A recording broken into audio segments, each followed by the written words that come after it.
होगा कि ये एक अध्यात्म की क्लास है और हम आप जगत से ऊपर उठ करके इस महागुरु महादेव की विषय में सुनने या समझने की मंशा में हम आप यहाँ आए हैं। यहाँ से रोक लिया करिएगा। ये कोई नई बात नहीं है घुमा लीजिए मेरे ख्याल से काँप रहा है ना कि शिव ये नहीं मेरे गुरु हम लोग हैं। कहाँ काँपता है देखिए। शिव से रिश्ता हर व्यक्ति हर लोग को जुड़ा हुआ है। फर्क इतना ही है कि वो भक्त और भगवान से रिश्ता जुड़ा हुआ है। और ये पहली बार साहब श्री हरिनारायण के मुखातिब से कि शिव जन जन के गुरु हो सकते हैं, उनको अपना गुरु बनाया जाए। इस बातों को लेकर के हम आप जगह जगह में शिव चर्चा का आयोजन करते हैं या साप्ताहिक कार्यक्रम करते हैं। साप्ताहिक से ऊपर उठते हैं तो एक दिवसीय का कार्यक्रम रखा जाता है ताकि लोगों एक जगह हम आप बैठ करके उस महागुरु महादेव की बात करेंगे और सुनेंगे समझेंगे और अपने जीवन में उतारने का कोशिश हमारा आपका रहेगा कि सचमुच में शिव मेरे कैसे हो जाएं। वो तो जगत का है ही है, विषय है कि मेरा अपना बनाना है और अपना बनाने के लिए ज़्यादा कहीं कुछ करने की ज़रूरत नहीं है। इतना सरल और सुगम ये पहली बार ये विधा आई है।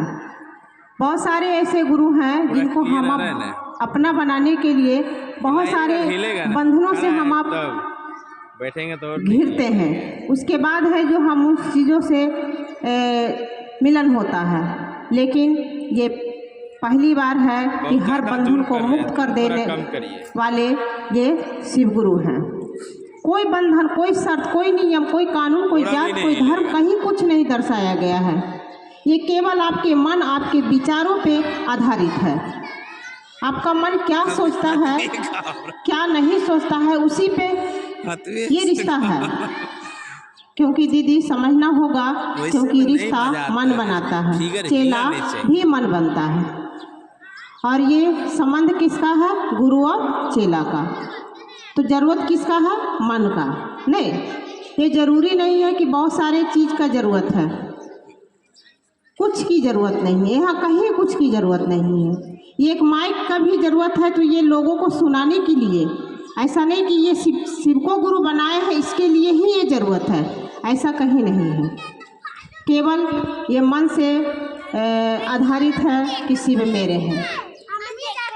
साहब ने मात्र 3 सूत्र के विधा दिया है। 3 सूत्र के माध्यम से शिव मेरे होंगे और आपके भी गुरु शिव होंगे। करना क्या है? पहला सूत्र में उन्होंने बताया कि मन ही मन अपने गुरु से दया की याचना कीजिए। जिस भाव में है, जिस स्थिति, जिस मनसा में है, आप उसी स्थिति मनसा से रह करके अपने गुरु शिव से दया की याचना करना है। लेकिन यहाँ हम आप करते क्या है? थोड़ी सी बेईमानी कर लेते हैं। नहीं, दया का अर्थ है याद करना, अपने गुरु को याद करना। लेकिन हम आप दया में बहुत सारी चीज़ जो है डिमांड कर लेते हैं। मुझे बंगला चाहिए, मुझे गाड़ी चाहिए, मुझे ये चाहिए, मुझे वो चाहिए, बहुत सारी डिमांड है।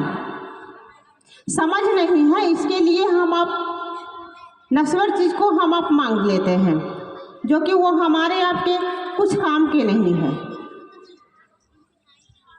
नहीं, साहब ने कहा, एक उदाहरण में समझाए थे कि हम लोग को समझ नहीं है कि दया का अर्थ क्या है। मतलब याद करना होता है और अपने गुरु से दया की मांगेंगे तो दया ज्ञान, मतलब गुरु ज्ञान देता है, समझ पैदा करता है, अंधकार से प्रकाश की ओर ले जाता है। ये सारा काम गुरु का है। तो जब तक हम आप गुरु और चेला का जब रिश्ता एकमेक नहीं हो जाएगा तब तक के संभव नहीं है। उन्होंने एक उदाहरण में कहे कि हम लोग थोड़ा सा कमी कर देते हैं। क्या करिएगा, ज़रूरत हम लोग को समझ जितना है उतना ही करते हैं। एक लड़का को देखने के लिए आता है बरतुहारी के रूप में किसी के, मतलब कि हाँ भाई पहले के समय में, आज भी का डेट में देखा देखी होता है, तब एक संबंध बनता है।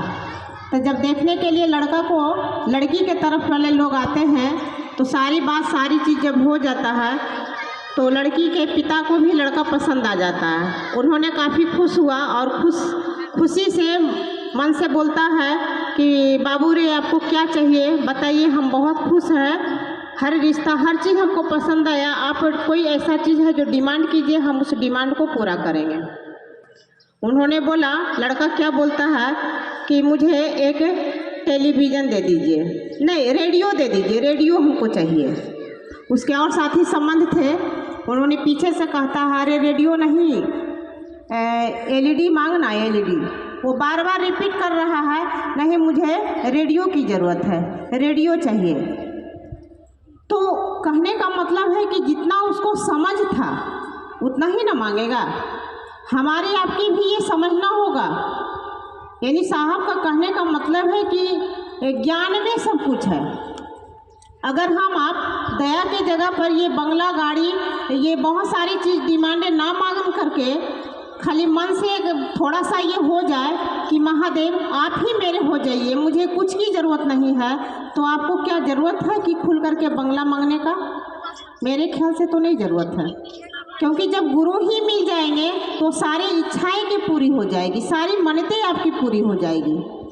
इसीलिए हम लोग को समझ नहीं है, हम लोग थोड़ा सा में ही हम लोग खुश हो जाते हैं, एक गाड़ी में ही खुश हो जाते हैं, एक छोटा सा बंगला में ही खुश हो जाते हैं। क्या हमारी अब की है भाई? इसीलिए पहला सूत्र में जो दया की याचना है वो अपने गुरु से मन ही मन दया की याचना कीजिए कि हे महादेव आप मेरे गुरु हैं, मैं आपका आशीष मुझ पर दया कीजिए। और दूसरा सूत्र में है चर्चा करना। चर्चा का मतलब है गप, लोगों को बताना। जितना लोगों को बताइएगा, समझाइएगा। साहब ने कहा कि समझाते समझाते मेरा मन खुद समझ जाता है। इसीलिए दूसरा सूत्र में कहा है साहब कि गप करो, महादेव के प्रति गप करना होगा, एक दूसरे को समझाना होगा कि शिव मेरे गुरु हैं, आपके भी गुरु शिव हो जाएंगे। कैसे होगा? इसके लिए हम आपको सोचना होगा, सोच में खड़े उतरना होगा और लोगों से गप के माध्यम से बताना होगा। और तीसरा सूत्र में है अपने गुरु को मन ही मन प्रणाम संवेदित करना। जब मन करे तब आप नमः शिवाय से प्रणाम कर सकते हैं। इच्छा हो तो कहा जाता है माला से भी आप कर सकते हैं, श्वास के माध्यम से भी कर सकते हैं, यानी आपको जैसे इच्छा हो। साहब ने कहा ये पहली बार जो है पंचाक्षरी मंत्र को हमने तोड़ दिया है, ये पहली बार खंडित किया गया है कोई मंत्र का। क्यों खंडित किया गया है? हम आपको सुविधा के लिए। इसीलिए जब मन करे तब आप कर सकते हैं, इसमें कोई भी बंधन नहीं है। आप स्वतः जब मन करे तब आप कर सकते हैं, कुछ नहीं है। क्या ये 3 सूत्र में कहीं कोई कठिनाई लगा कि हम उस गुरु को अपना नहीं बना सकते हैं? बहुत सारे ऐसी चीज़ों जो को है, हम आपको अगर एक लोटा उस मंदिर में भी भगवान को जल चढ़ाने जाएंगे, वहाँ भी हमको आपको एक काम करना होगा, क्या? नहाना होगा। जबकि नहाते हम लोग सब कोई हैं, ऐसा नहीं है, लेकिन एक ज़रूरी होगा नहा करके तभी हम आप मंदिर में जल चढ़ाने जाएंगे। लेकिन ये ऐसे मेरे गुरु का रिश्ता है कि कहा जाता है आपको जब मन तब कर सकते हैं तीनों सूत्र, कहीं कोई नियम नहीं है। इतना सरल, इतना सुगम। इसीलिए आप सबों को उस गुरु से रिश्ता को लगाना चाहिए मन ही मन। ज़्यादा समय तो नहीं है, बहुत समय का अभाव है, बहुत सारे लोग हैं। हर लोगों के मुंह से सुनिए, जो अच्छा लगे अपने जीवन में कोशिश करिए कि उतारने के लिए, और उतार करके रखना नहीं है, लोगों को बताना है। जितना बताइएगा ना उतना ज़्यादा समझ में अपने आप आएगा। इसीलिए कोशिश करना है, एक दूसरे से बताते रहना है। ये विधाननगर में हमारी आपकी अगर संकल्प मजबूत हो जाए तो एक एक घर, एक एक व्यक्ति नहीं छूटेगा। लेकिन कब होगा? ये जब मेरा मन खुद संकल्पित होगा तब, किसी को कहने से नहीं। मन को संकल्पित में ले जाना होगा, संकल्प में रहना होगा और गुरु आदेशित पर खड़े उतरना होगा। तब देखिए कि कैसे गुरु की दया होती है। जानते हैं आज मेरी भी तबीयत अच्छा